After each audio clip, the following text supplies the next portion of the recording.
Number 2, pin বার খুবই জনপ্রিয় একটা প্যাটার্ন। এটা আপনাদেরকে একটু আগেও দেখিয়েছিলাম। এটা হচ্ছে বুলিশ পিন বার প্যাটার্ন, এটা হচ্ছে বেয়ারিশ পিন বার প্যাটার্ন। সহজ একটা টেকনিক মনে রাখার জন্য জাস্ট একটা পিন বার ক্যান্ডেলস্টিক হচ্ছে একটা পিনের মতো দেখতে। এখানে একটা বডি দেখা যাচ্ছে ছোট, আর উইকটা হচ্ছে অনেক বড়। তদ্রূপ এখানে একটা পিনের এখানে বডি দেখা যাচ্ছে আর উইকটা দেখা যাচ্ছে অনেক বড়। মনে রাখার সহজ ব্যাপার হচ্ছে পিন বার প্যাটার্নগুলো দেখতে পিনের মতো। প্রত্যেকটা প্যাটার্ন দুই টাইপের হয়, একটা বুলিশ আর একটা হচ্ছে বেয়ারিশ। বুলিশ বেয়ারিশ মানে ইতিমধ্যে আমরা জেনেছি।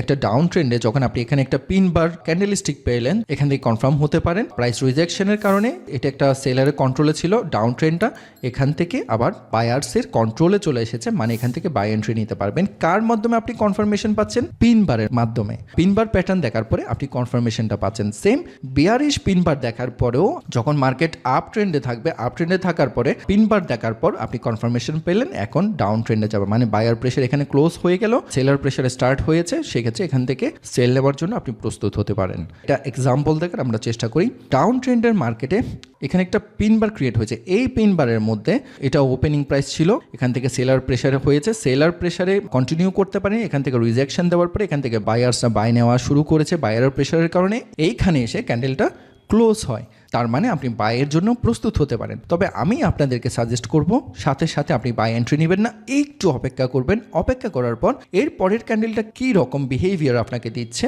আপনি সেটা বোঝার চেষ্টা করবেন। এখান থেকে এর পরে আরেকটা ক্যান্ডেল ক্রিয়েট হলো, ঠিক বায়ার প্রেশারে এইখানে গিয়ে ক্লোজ হলো, তাহলে আপনি নিশ্চিত হয়ে গেলেন। স্টেপ 1-এ এখানে আপনি পিন বার থেকে নিশ্চিত হলেন এখন বায়ার প্রেশার স্টার্ট হচ্ছে। স্টেপ 2-তে গিয়ে এই ক্যান্ডেলটা দেখার পর আপনি আরও নিশ্চিত হলেন বায়ার প্রেশার কন্টিনিউ করছে, মানে আপনি কনফার্মেশন পেয়ে গেলেন। সো আপনি বাই নেবেন এই জায়গা থেকে, মানে এই ক্যান্ডেলটা সেকেন্ড স্টেপের এই ক্যান্ডেলটা যেখানে ক্লোজ হয়েছে এই জায়গা থেকে আপনি বাই এন্ট্রি নেবেন। ওকে, সো এটা এন্ট্রি আর এসএল হবে এই জায়গায়। ওকে, এসএল হবে পিন বার ক্যান্ডেলের লোয়ার শ্যাডোর একদম নিচে, আর বাই হবে এই ক্যান্ডেলটা কনফার্মেশন পাওয়ার পর যেখানে ক্লোজ হয়েছে সেই জায়গা থেকে। এখন আমরা ট্রেডিং চার্টে চলে যাব, ওখানে একটা এক্সাম্পল দিয়ে বোঝানোর চেষ্টা করবো আরও ক্লিয়ার করার জন্য। এটা বুলিশ মার্কেট বা ডাউন ট্রেন্ডে আছে, পিন বার ক্যান্ডেল দেখা যাচ্ছে। পিন বার ক্যান্ডেল থেকে আমরা যেটা বুঝতে পারছি শেষ পর্যন্ত বায়ার প্রেশারে মার্কেট ঊর্ধ্বমুখী হয়ে একটা পিন বার ক্রিয়েট করেছে।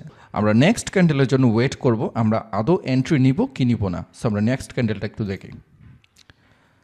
যথেষ্ট বায়ার প্রেশার দিয়েছে, বায়ার প্রেশারের কারণে ঊর্ধ্বমুখী হয়ে ক্যান্ডেলটা ক্লোজ করছে। সো আমরা এখন এন্ট্রি নিতে পারি। আপনি কনফার্মেশন পাওয়ার পর এন্ট্রি এখান থেকে নেবেন, মানে পরবর্তী ক্যান্ডেল যখন হয়ে গেল, যখন কমপ্লিট হলো, যেখানে ক্লোজ হয়েছে ওখান থেকে এন্ট্রি নেবেন, আর সেটার অ্যাসেল হবে এর আগের ক্যান্ডেলের যেটা পিন বার ক্যান্ডেলের লোয়ার শ্যাডোর নিচে অ্যাসেল হবে। আমরা দেখব এটার রেজাল্ট কী হয়।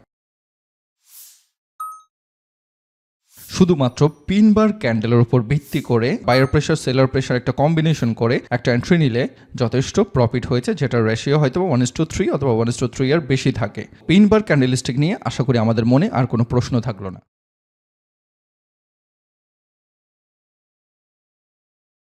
সাবস্ক্রাইব করে ফরেক্সপিডিয়ার সাথে থাকবেন।